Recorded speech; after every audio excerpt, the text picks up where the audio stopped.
चलिए हेलो, आपका मेरे चैनल में स्वागत है। ठीक है, आज से हम लोग देखेंगे बायोलॉजी के चैप्टर देखेंगे। बायोलॉजी के चैप्टर में पहला चैप्टर हम लोग लेते हैं कोशिका, सेल। ठीक है, तो देखा जाए कोशिका कहते किसको है ना। तो कोशिका सबसे किसी भी शारीरिक होती है, या पादप हो या जंतु हो या मनुष्य हो, तो कोशिका हमेशा क्या होती है, शरीर की सबसे छोटी इकाई होती है। ठीक है, तो सबसे पहले हम लोग समझेंगे क्या कि कोशिका है क्या। ठीक है,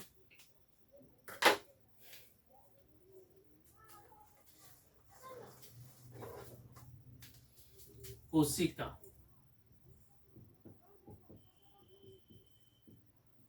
अंग्रेजी में इसको सेल कहते हैं। ठीक है, तो कोशिका जो होती है आपको किसी भी जीव के, यानी कोशिका सभी जीव के शारीरिक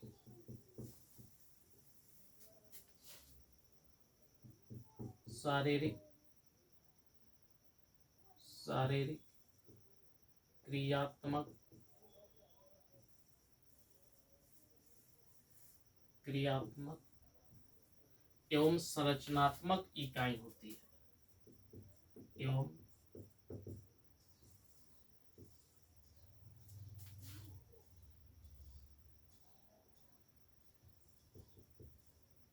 संरचनात्मक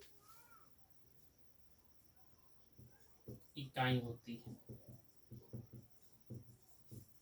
ठीक है, यानी कोशिका क्या है, तो कोशिका किसी भी, यानी कोई भी जीव हो उसकी शारीरिक एवं क्रियात्मक एवं संरचनात्मक इकाई होती है। यानी शरीर की सबसे छोटी इकाई को ही क्या कहते हैं, कोशिका कहते हैं। यानी हम कह सकते हैं कि कोशिका क्या कहलाती है, तो शरीर की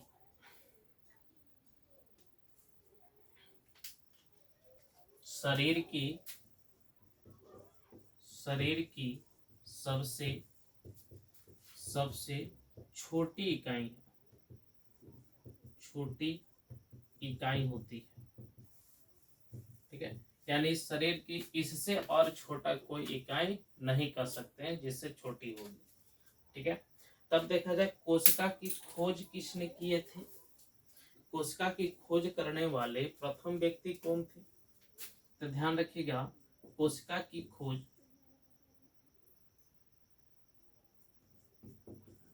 कोशिका की खोज खोज 1665 ईस्वी में रॉबर्ट हुक ने किए थे। रॉबर्ट हुक ने की। ठीक है, यानी कोशिका की खोज करने वाले व्यक्ति कौन थे, रॉबर्ट हुक। ये किसने किए थे, रॉबर्ट हुक। कब किए थे, 1665 ईस्वी में। तो जब ये कोशिका की खोज किए थे, तो कोशिका की खोज किए किस चीज पर किए थे, तो ध्यान रखिएगा, कॉर्क पर किए थे। किस पर, कॉर्क क्या होती है, तो वृक्ष की छाल से बनी होती है। किससे बनी होती है, वृक्ष की छाल से बनी होती है। यानी कोशिका की जो खोज किए थे रॉबर्ट हुक, वो किस चीज पर किए थे, कॉर्क पर किए थे। ठीक है, और कोशिका ये जब खोज किए थे तो कैसी कोशिका थी, तो ध्यान रखिएगा, ये कैसी कोशिका थी, मृत कोशिका थी। यह जीवित कोशिका नहीं था। कैसी कोशिका थी, मृत कोशिका थी। और इन्होंने इस कोशिका के बारे में सबसे पहले अपने किस पुस्तक में वर्णन किए थे, तो ध्यान रखिएगा, इनका एक पुस्तक था, तो पुस्तक का नाम था माइकोग्राफिया।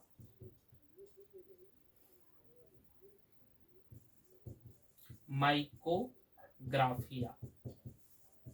ठीक है, इनका पुस्तक क्या था, माइकोग्राफिया। इसी पर इन्होंने खोज किए थे, किसकी, कोशिका के बारे में वर्णन किए थे। आइए, जब वर्णन किए थे माइक्रोग्राफिया में, तो ध्यान रखिएगा, इसके क्षेत्र में आप देखा जाए, ये रहे थे। तो कोशिका, इन्होंने तो नाम, ये कोशिका तो खोज की है लेकिन इसका नाम कोशिका नहीं दिए। इन्होंने कोशिका का नाम क्या दिए थे? तो ध्यान रखिएगा, कोशिका का इन्होंने नामकरण जो किए थे, नामकरण, वो नाम था सेलुला। क्या नाम दिए थे इन्होंने? सेलुला। तो ध्यान रखिएगा, यानी कोशिका का इन्होंने नामकरण क्या किए थे? सेलुला। तो बात ध्यान रखिएगा, यहाँ पे क्या है, तो कोशिका, कोशिका कहते किसको है? तो कोशिका सभी शरीर, सभी जीव के शारीरिक एवं क्रियात्मक एवं संरचनात्मक इकाई होती है। और शरीर की सबसे छोटी इकाई कौन होती है? तो कोशिका होती है। शरीर की सबसे छोटी इकाई कौन है? कोशिका होती है। ठीक है। कोशिका की खोज कब किया गया था? तो 1665 ईस्वी में। किसने किए थे? तो रॉबर्ट हुक ने किए थे। और इन्होंने किस पर खोज किए? कोशिका जो खोज किए थे वो किस चीज पर किए थे? तो कॉर्क पर किए थे। कॉर्क क्या होती है? तो वृक्ष की एक छाल थी, जैसे लकड़ी का टुकड़ा होता है, उसी तरह इन्होंने ये इस चीज पर खोज किए थे। और जब ये खोज किए थे तो वो कैसी कोशिका थी? तो ध्यान रखिएगा, वो मृत कोशिका थी, जीवित कोशिका नहीं था। और इसके बाद इन्होंने अपने किस पुस्तक में कोशिका के बारे में वर्णन किए थे? तो माइकोग्राफिया नामक पुस्तक था, उसी पर इन्होंने वर्णन किए थे। लेकिन कोशिका को नाम इन्होंने कोशिका नहीं दिए थे। कोशिका के तो खोज भले ही किए थे लेकिन नाम इसका क्या दिए थे? तो नाम दिए थे सेलुला। इन्होंने क्या नाम दिए थे? सेलुला। तब बात होती है कि यहाँ पे कोशिका के, ये कैसी कोशिका रहा था? मृत कोशिका रहा था। तो ध्यान रखिएगा, जीवित कोशिका की खोज किसने की थी? जीवित कोशिका, जीवित कोशिका की खोज किसने की? ठीक है। तो जीवित कोशिका की खोज करने वाले व्यक्ति कौन थे? तो ध्यान रखिएगा, जीवित कोशिका की खोज किसने किए थे? तो ल्यूवेनहॉक ने किए थे। ल्यूवेनहॉक। ठीक है। किसने किए? ल्यूवेनहॉक ने। आइए ध्यान रखिएगा, ल्यूवेनहॉक ने बैक्टीरिया का भी खोज किए थे। किसकी? बैक्टीरिया की खोज किए थे। और जब ये जीवित कोशिका की खोज किए थे तो जीवित कोशिका की खोज पर इन्होंने इसका नाम क्या दिए थे? तो नामकरण ध्यान रखिएगा, इन्होंने भी सेल नाम नहीं दिए। इन्होंने कोशिका को नाम दिए थे animal cool. Animal, animal cool नाम दिए थे। ध्यान रखिएगा कि ल्यूवेनहॉक ने, एंटोनियो ल्यूवेनहॉक ने किसकी खोज किए थे? जीवित कोशिका की खोज किए थे। तो इन्होंने जीवित कोशिका को नाम क्या दिए थे? तो नाम दिए थे एनिमल कूल नाम दिए थे। ठीक है। और इन्होंने ही सबसे पहले इसकी जीवित कोशिका की खोज कब किए थे? तो ध्यान रखिएगा, कब पूछेगा तो 1674 ईस्वी में किए थे। जीवित कोशिका की खोज कब किए थे? 1674 ईस्वी में। और इन्होंने किस चीज पर खोज किए थे? तो ध्यान रखिएगा, इन्होंने जो खोज किए थे तो दांत की खुरचन पर किए थे। दांत की खुरचन,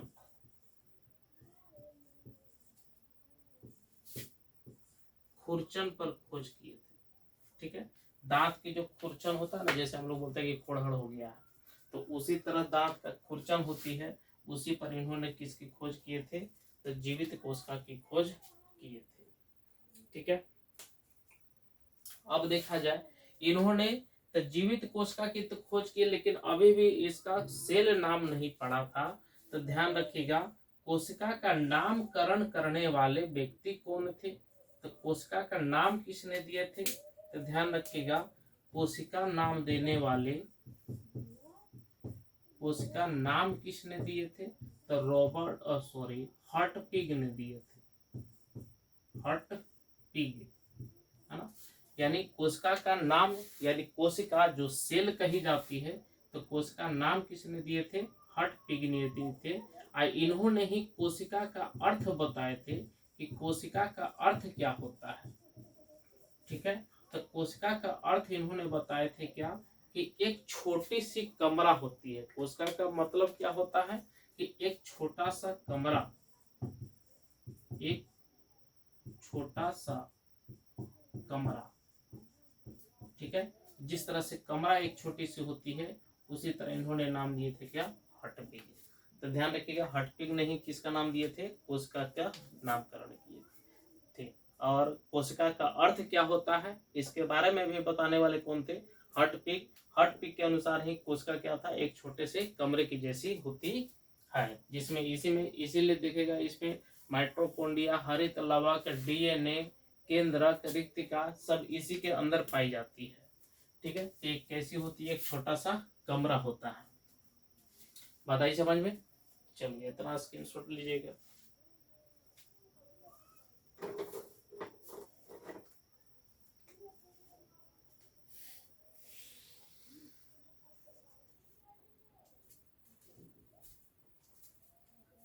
चलिए अब आगे देखा जाए। अब हो गया आपको क्या, कोशिका, यानी कोशिका का खोज किसने की है, जीवित कोशिका की खोज किसने की है, और कोशिका का नाम किसने दिए, ये हम लोग अभी देखें। ठीक है, अब आगे आते हैं। कोशिका जो होती है, तो कोशिका का नामकरण करने वाले तो व्यक्ति हो गए। अब हम लोग देखेंगे कि कोशिका का सिद्धांत क्या होता है। ठीक है, कोशिका का सिद्धांत, कोशिका का सिद्धांत किसने दिए, तो ध्यान रखिएगा, कोशिका का सिद्धांत देने वाले व्यक्ति कौन थे, तो कोशिका सिद्धांत, कोशिका सिद्धांत 1838 से 39 ईस्वी में स्लाइडेन एवं स्वान ने दिए थे। स्लाइडेन एवं स्वान ने दिए थे। ठीक है, यानी कोशिका का सिद्धांत देने वाले व्यक्ति कौन थे, तो कोशिका का सिद्धांत 1838 से 39 ईस्वी में स्लाइडेन एवं स्वान ने दिए थे।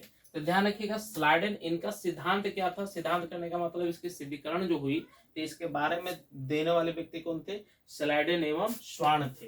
तो स्लाइडेन ने किस पर दिए थे, तो स्लाइडेन दिए, स्लाइडेन वो वनस्पति पर दिए। किस पर दिए थे, वनस्पति पर। इन्होंने कहे थे कि वनस्पति का प्रत्येक शरीर, यानी वनस्पति का पेड़ पौधे यानी पौधे पादप का प्रत्येक शरीर कोशिका से बनी होती है, कोशिका की बनी होती है। ठीक है, यानी शरीर का जो होता है प्रत्येक शरीर, यानी प्रत्येक पादप की शरीर जो है किसकी बनी होती है, कोशिका की बनी होती है। ध्यान रखिएगा, प्रत्येक पादप का शरीर किसकी बनी होती है, कोशिका से बनी होती है। और इन्होंने ही बताए थे। और इसके बाद जो स्लाइडेन स्वान ने दिए थे, तो स्वान का सिद्धांत था जंतु पर। इन्होंने किस पर दिए थे, जंतु पर। तो जंतु पर इन्होंने फिर वही बात कहे, इन्होंने क्या बताए थे कि प्रत्येक जंतु, यानी जंतु का प्रत्येक जीव या जंतु, प्रत्येक जीव का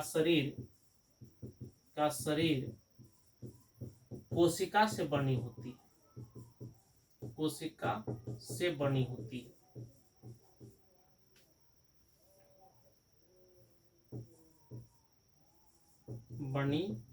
है। ठीक है, अब बताइए कि ये बड़ा होता है किसका, किससे बनी होती है, तो प्रत्येक जीव का शरीर किससे बनी होती है, कोशिका से बनी होती है। तो ये भी देखा जाए, कोशिका के ही शरीर के बारे में ही बताए, ये भी किसके बारे में बताए, शरीर के ही बारे में। तो ये भी पादप है, ये जीव है, जंतु है। तब बताइए, जंतु भी सजीव है और पादप भी क्या है, सजीव है। ये दोनों को सम्मिलित करके बात कही गई क्या, कि यानी प्रत्येक सजीव का शरीर कोशिका से बनी होती है, कोशिका कोशिका की बनी होती है और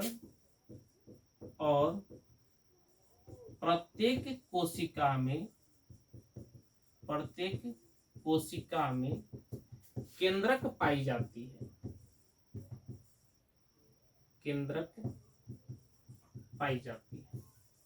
ठीक है, ये दोनों का सिद्धांत रहा। किनका?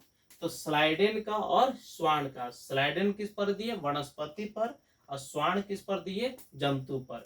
तो स्लाइडेन का कथन था कि प्रत्येक पादप का शरीर किससे बनी होती है? कोशिका से बनी होती है। और स्वान का सिद्धांत था कि जंतु, जितने भी जीव जंतु है, उनकी शरीर किससे बनी होती है? कोशिका से बनी होती है। तब पादप भी सजीव है और जीव भी क्या है? जंतु भी क्या है? सजीव है। इन दोनों को थ्योरी को सम्मिलित करके कहा गया क्या? इनका कहा गया क्या कि सजीव कही गई। क्या कहा गया इनका? सजीव।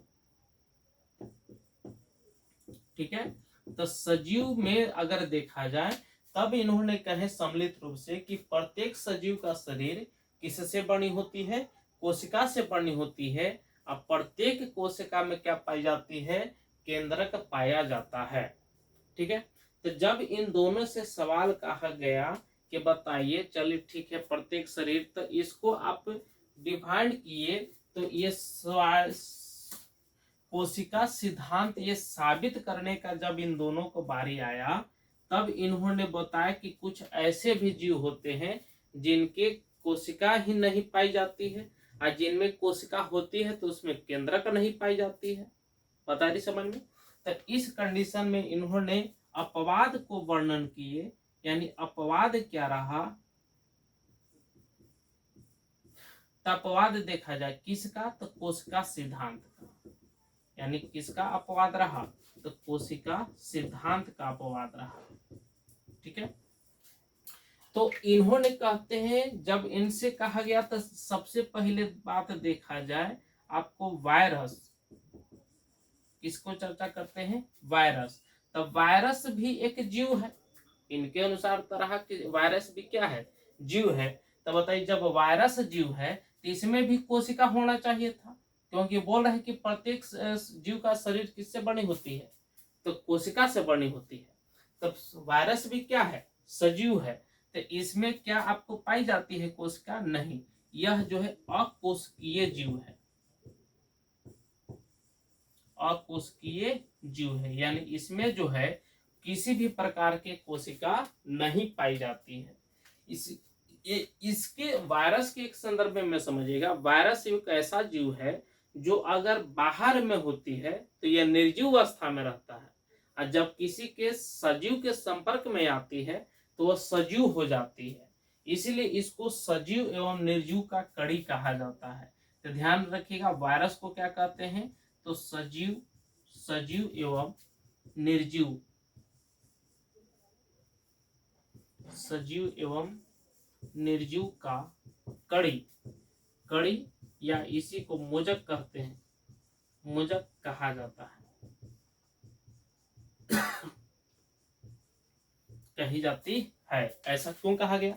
तब यहां बात को समझिएगा कि सजीव को और निर्जीव को कड़ी माने जोड़ना। जैसे सिक्कड़ देखे ना, तो सिक्कड़ एक कड़ी से कड़ी दूसरे में जुड़ा रहता है, तो सजीव को भी जोड़ता है और निर्जीव को भी जोड़ता है। यानी सजीव में भी रहेगा तो सजीव में रहेगा, और निर्जीव है तो उस निर्जीव अवस्था में रहता है।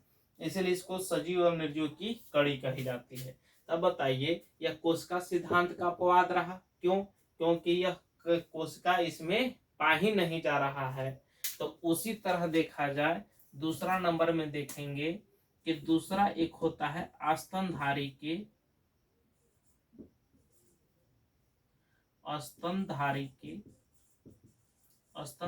की आरबीसी। क्या? आरबीसी। अब देखा जाए आरबीसी में क्या होता है कि आरबीसी में कोशिका तो पाई जाती है, लेकिन इसमें केंद्रक नहीं पाया जाता है। क्यों? तो अब देखा जाए, यहाँ ये बोल रहे हैं कि शरीर की प्रत्येक, यानी शरीर किससे बनी होती है? कोशिका से। अब प्रत्येक कोशिका में क्या पाई जाती है? तो केंद्रक पाई जाती है इनके अनुसार। तब बताइए स्तनधारी जो है तो उसमें भी सजीव है, तो स्तनधारी के जो आरबीसी होती है, तो आरबीसी में कोशिका तो है, इसमें क्या है, कोशिका है, परंतु इसमें किसी भी प्रकार के आपको केंद्रक नहीं पाई जाती है। यानी इसमें क्या पाई जाती है, कोशिका है, परंतु परंतु कोशिका में केंद्रक नहीं है, कोशिका में केंद्रक नहीं है, केंद्रक नहीं होती है। अब बताइए केंद्रक तो नहीं है, तो यह कोशिका सिद्धांत का क्या हो गया, अपवाद हो गया। क्यों, क्योंकि इसमें कोशिका तो है, तो ये बोल रहे थे कि कोशिका में केंद्रक होना चाहिए, तो इस कोशिका तो है इसमें, लेकिन परंतु इसमें क्या नहीं है, तो इसमें केंद्रक नहीं है। ठीक है, तो ये हो गया क्या, अपवाद। उसी तरह अगर देखा जाए इधर के क्षेत्र में आते हैं, यहाँ पर तीसरा नंबर में आप देखिएगा, तो तीसरा नंबर में होता है आपको, तीसरा नंबर में देखेंगे जाइलम एवं फ्लोएम, जाइलम जाइलम एवं फ्लोएम। ठीक है, जाइलम एवं फ्लोएम का बात क्या थी कि जो पादप की नलिका होती है, जाइलम के द्वारा जल एवं खनिज का परिवहन होता है और फ्लोएम द्वारा भोज पदार्थों की परिवहन होती है। तब बताइए इन दोनों के नलिकाओं में कोशिका तो पाई जाती है, लेकिन कोशिका में केंद्रक नहीं पाई जाती है। तो ध्यान रखिएगा इनकी नलिकाओं में, इनकी नलिकाओं में कोशिका पाई जाती है, कोशिका पाई जाती है, परंतु केंद्रक नहीं होता है, केंद्रक नहीं होती। इस समझ में ये बात, यानी जाइलम एवं फ्लोएम में क्या पाई जाती है, इनकी नलिकाओं में कोशिका तो पाई जाती है, परंतु इसमें क्या नहीं पाया जाता है, केंद्रक नहीं पाई जाती है, इसलिए भी क्या रहा, अपवाद रहा। उसी तरह आप देखिएगा प्रोटो, ये इस क्षेत्र में एक होता है आपको, कौन सी होती है, आपको सभी प्रकार के सभी प्रोकैरियोटिक जीव,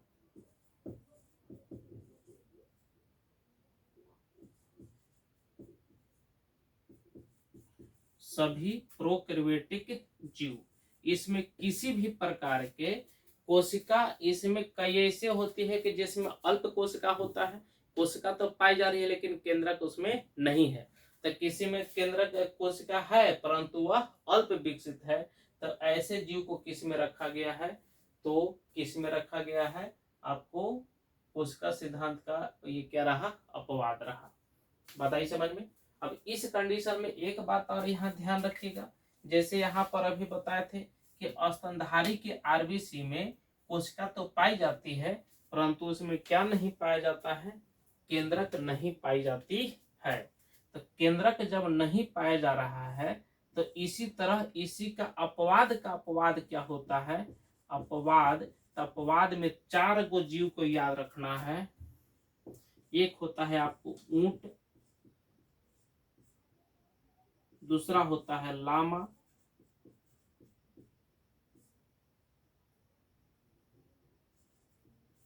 तीसरा होता है आपको ऊंट हो गया, लामा हो गया, जिराफ हो गया और चौथा मेढक हो गया, मेढक।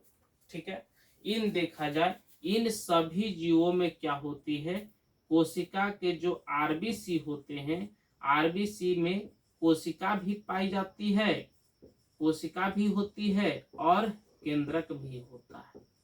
ठीक है, तब बताइए ये स्तनधारी का अपवाद है। क्यों, क्योंकि स्तनधारी के आरबीसी में कोशिका होती है परंतु उसमें केंद्रक नहीं होता है, लेकिन यह एक ऐसे ये सब 4 गो जीव है जिनके आरबीसी में कोशिका भी होती है और कोशिका का केंद्रक भी होता है, यानी प्रत्येक कोशिका में क्या पाई जाती है, केंद्रक भी पाई जाती है। बताइए समझ में। तो यहाँ तक रहा आपको बायोलॉजी का क्लास। अच्छा लगे तो लाइक करिएगा, कमेंट करिए और शेयर करिए। ठीक है, आप लोग वीडियो को पूरा नहीं देखते हैं, वीडियो को पूरा देखिए और दोस्तों में शेयर करिए। इसी तरह हम लोग बायोलॉजी को क्लास लेते आएंगे और आपको पूर्ण रूप से पूरा सिलेबस का पढ़ाई होगा, पूरे कंपटीशन लेवल का। पूरे साइंस में फिजिक्स, केमिस्ट्री, बायो और आर्ट्स में चारों सब्जेक्ट लेंगे, इतिहास, भूगोल, नागरिक और पॉलिटी। ठीक है, अब मैथ रीजनिंग का आपको अभी क्लास चलता रहेगा। मैथ पूरा फुली सिलेबस पढ़ाएंगे और रीजनिंग का भी पूरा फुली सिलेबस चलेगा। ठीक है, तो इतना आप स्क्रीनशॉट